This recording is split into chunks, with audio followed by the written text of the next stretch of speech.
Всем привет, это опять я. За моей спиной море, и оно штормовое. Ну, скажем так, здесь вблизи шторма уже нет. Потому что вон там вот вдалеке скальная полка. Она не дает всей этой воде штормовой сюда приходить в количестве. Поэтому надо идти немножко вон туда, где полка кончается, и искать, что нам море в этот раз преподнесло.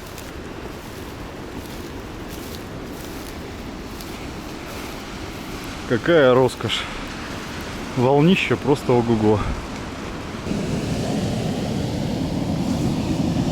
Вот итог моей собиралки. Собирал где-то около часа. Один небольшой краб и еще два покрупнее. Ух ты как. И еще два покрупнее в рюкзаке.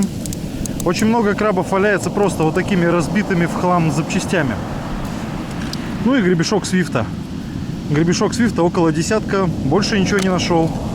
Это повод сменить место, поискать где-нибудь еще.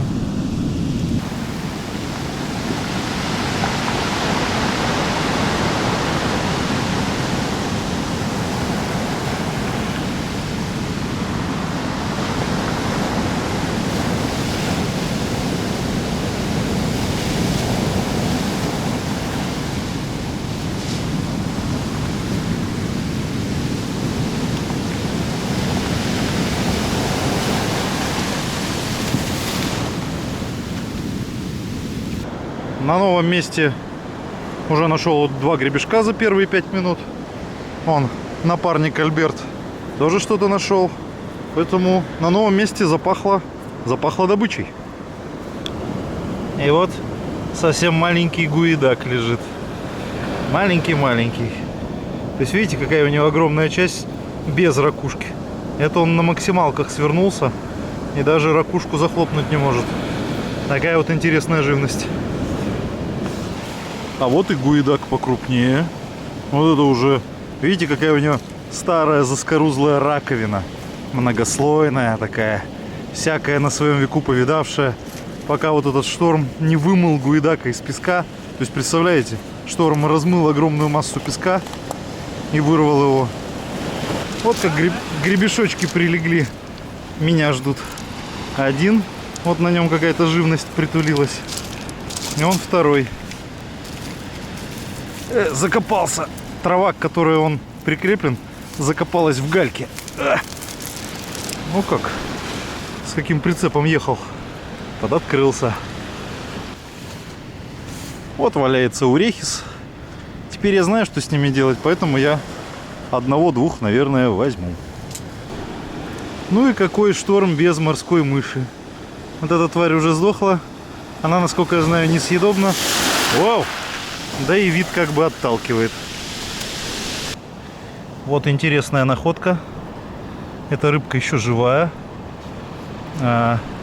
Все рыбаки, которые ловят в море кунжу, наверняка знают эту рыбку, поскольку находили ее в желудке у кунжи. Рыбка называется песчанка. Она чуть-чуть похожа на корешку, но на ней почти незаметно чешуи и вот такая сильно выдающаяся нижняя челюсть. Прям огромная. На удочку она не клюет. Гребешка местами вообще нет, а местами вот прям вот один на одном лежит. Но ведерко потихонечку заполняется. Поэтому пока грех жаловаться. Вот пока нас не было, какие-то, видимо, чайки отожрали задницу у краба. Вот видите, море краба как зачистило песком, все шипы срезало, а кто-то отъел зад. Ну, лапки, наверное, целые. Наверное, в лапках мясо-то осталось. Вот какая знатная клешня валялась, пока шли. Но она пустая.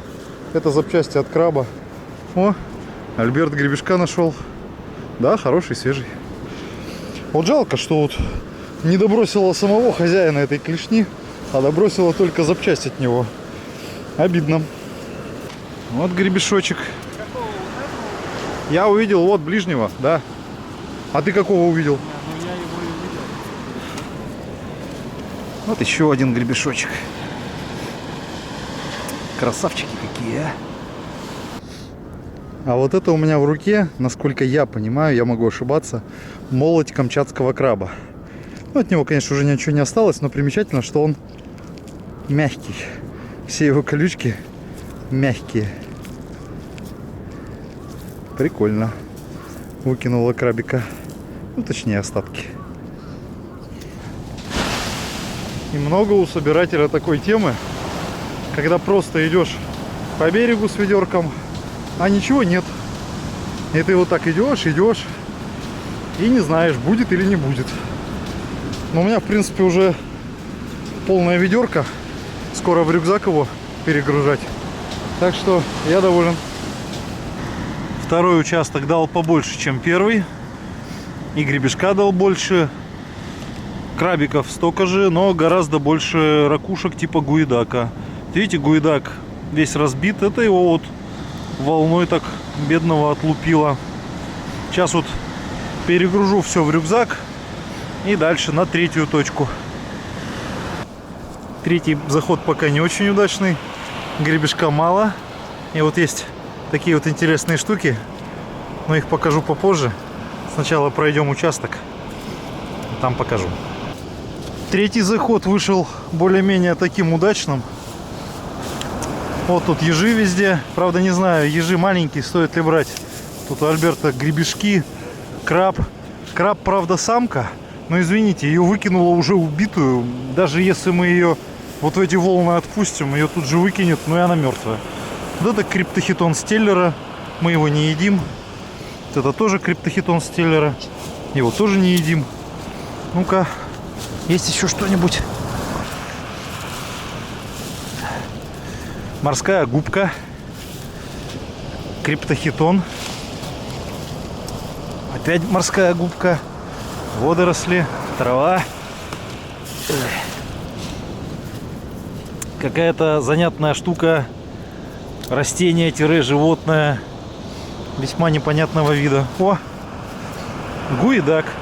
Гуидаку, как всегда, волнами разбила панцирь. И осталась только пипка. Отлично. А вот король всех криптохитонов, здоровый. Вот получается все это его присоска, в которой он присасывается к камню. Вот его ротовой аппарат, которым этот камень облизывает. И вот так это выглядит сверху. Просто такая серая блямба на камне. Повторюсь, не берем таких.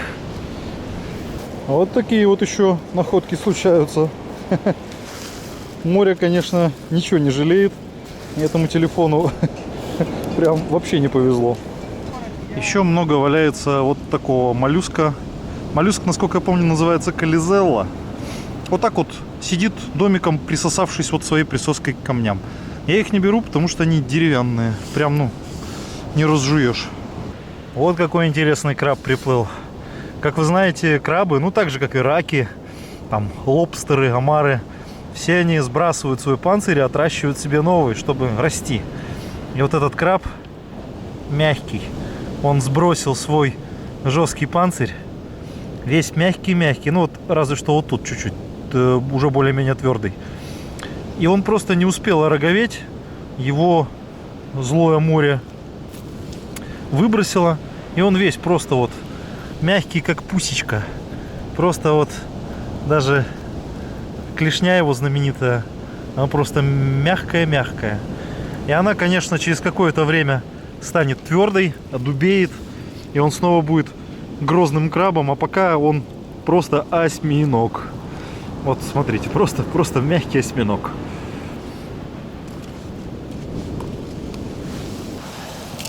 Вот очередной гребешочек притаился. Меня ждет. Камней внутрь набрал и ждет. Вот сейчас прикусил камень. И ведь не выплюнул. Вот они лежат, притаились. Гуидак, гребешок. И вон этот, Альберт, там этот кинокардиум лежал. Где ты? Вот он. По-моему, называется кинокардиум. А вот мия песчаная.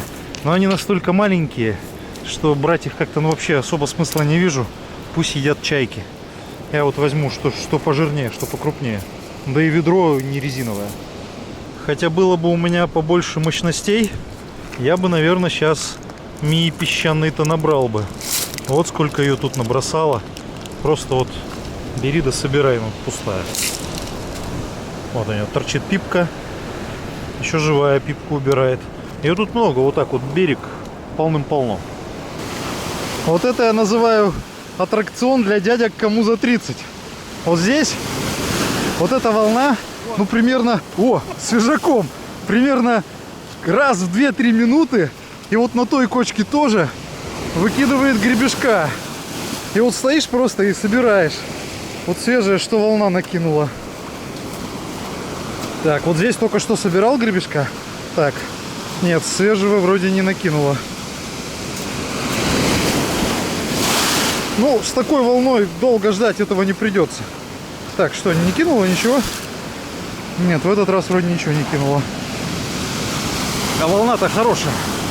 О, какая. Всяко что-нибудь подбросит еще. Он туда, потому что бегать уже мокро. Я один раз сбегал за гребешком. Меня водой окатило. Я весь в мембране, поэтому не особенно страшно. Но все равно неприятно, когда тебя окатывает волной. Так, где гребешки? Где гребешки? Не вижу гребешков. Ой. Что, ничего не кинула? Кинула гребешок, его, правда, это замок ему разбила. О, вон еще один, Альберт, вон он валяется. Валялся-то гребешок, валялся, но сейчас его волной смыло и все. Ну, сейчас обратно, конечно, прикинет. А вот этот вот прям на ваших глазах тут волной забросило. Вот две интересные находки. Первая — это голова рыбы-собаки. Ну, рыба-собака — это народное название, так и называется дальневосточная зубатка. Вот огромные зубы. Эти зубы нужны для того, чтобы раздавливать панцири ракушкам, морским ежам. Она ими и питается. Скорее всего, кому-то в море попалась в крабовую ловушку. Ей голову отрезали, а тело забрали. А вот голову выкинула. А вот более интересная находка. Ребят, ну либо я ничего не понимаю, либо это голова осетра. Ну не прямо осетра, может какой-то осетровой рыбы. На Сахалине на севере есть Калуга, а на юге, ну, скажем так, официально считается, что еще не умер сахалинский зеленый осетр. Вот может зеленый осетр, может Калуга, но факт, что умерла недавно, потому что вот его хрящевой позвоночник, вот этот вот, он еще прям совсем сохранился, совсем в наличии. И весь вот этот череп, это не кость, это, вот, пытаюсь показать, это мягкий хрящ. Такого на юге я еще не замечал. И, судя по размеру, ну, вот, получается глаз, нос, ну, килограмма на 4, наверное, рыбка-то была. Вот такая получилась третья проходка. Началась не очень жирно, а закончилась очень жирно. Я вот даже помимо ведра уже начал наполнять, вырезал пустую пластиковую канистру. Помимо гребешка кидает и вот такие вот останки гуидака. То есть разбила раковину и выкинула только пипку. Ну, пипка, собственно, это и есть съедобная, не надо заморачиваться, чистить. И гребешочек весь такой хороший. Прям то, что нужно. О, как волна шпарит. Вот в этом месте плохо собирать. Эта волна как мясорубка, все перемалывает.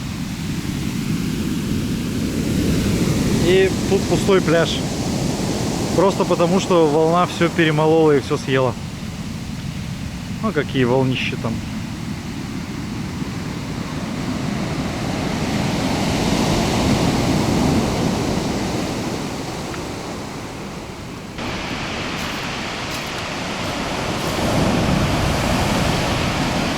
А вот здесь море еще и, помимо прочего, перемалывает морскую капусту.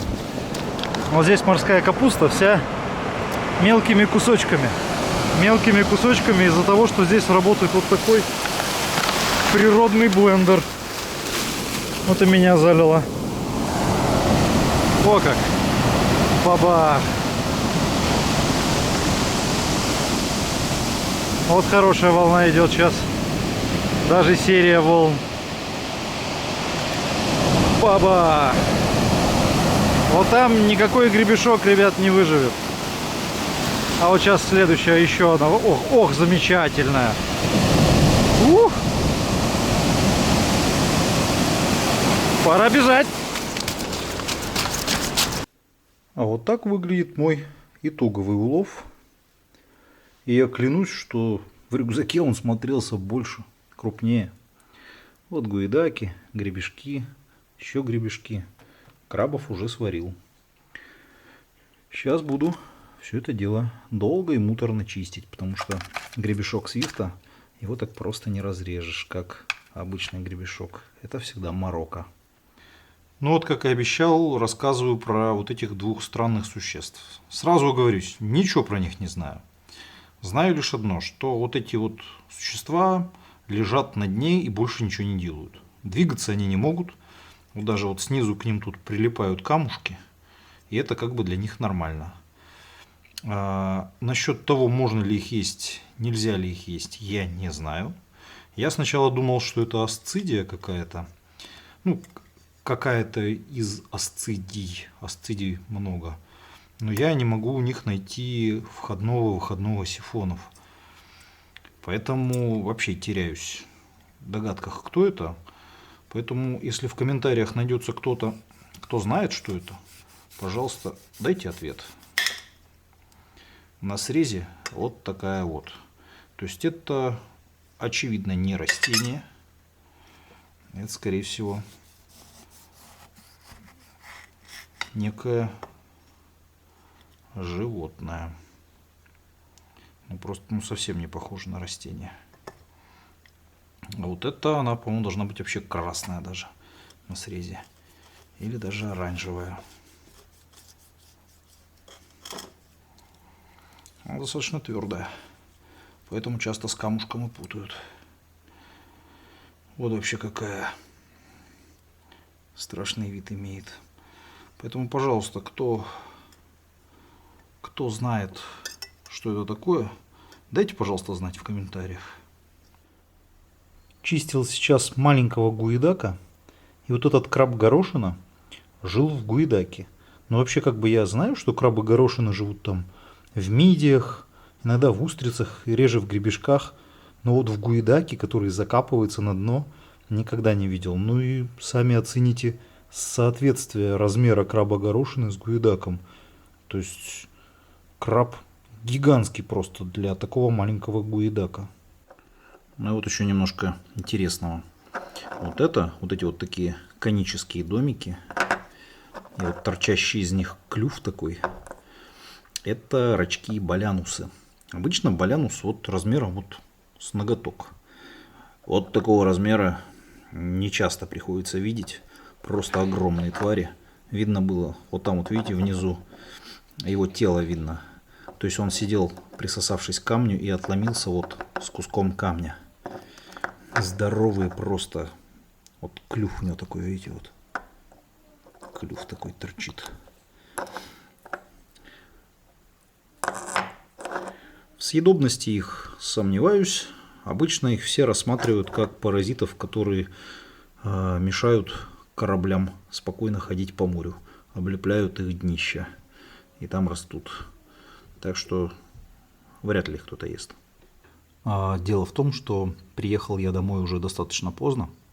И пока я разделал всего этого гребешка и все совсем разбирался, уже стало совсем поздно. Сейчас уже ночь, поэтому все уже спят. Я себе вот заварил чаю и приготовил немножечко морепродуктов. Вот это вот урехис, это вот гуидак, это гребешок, имбирь, чеснок и соус из перца, уксуса и масла.